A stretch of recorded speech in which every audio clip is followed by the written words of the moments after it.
So, Steve, we all know this is procedural, right? He already has that mandate.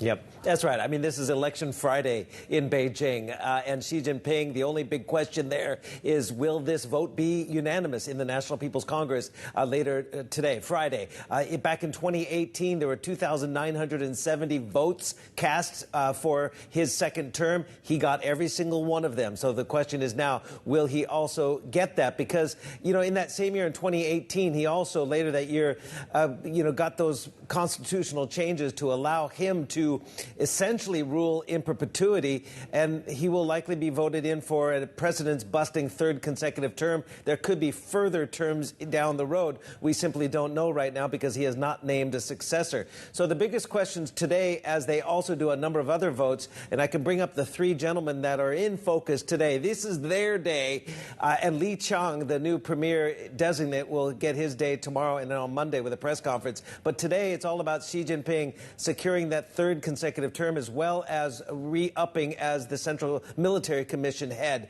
But also we will get a vote on the head of the National People's Congress.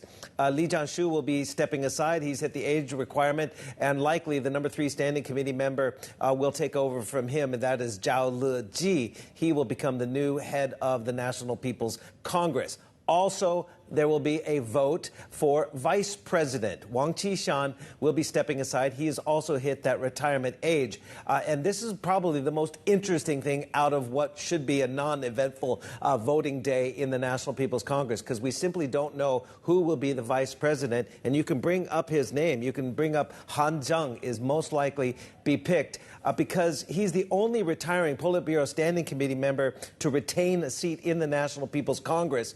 So he doesn't have a job necessarily in the upper echelons of the party, but he is likely, because he's still staying on the NPC, to get a new job. It's a very similar process that we got in 2018 when Wang Qishan stepped down from the Standing Committee and essentially then was named vice president. Why is this important? Why do I go through all these rigmaroles? Because by naming someone like Han Zheng, who has stepped aside from the Standing Committee to become vice president, essentially is a signal from Xi Jinping that he is a new right-hand man as vice president, but he is not a potential successor. It was the same thing with Wang Qishan, and that is very important because essentially there is no successor named, and Xi Jinping will likely continue to rule as long as he wants to until he names a successor and decides not to stand for these positions again. So that's where we stand right now as we wrap up the National People's Congress this weekend, and then we get that first press conference from the new premier,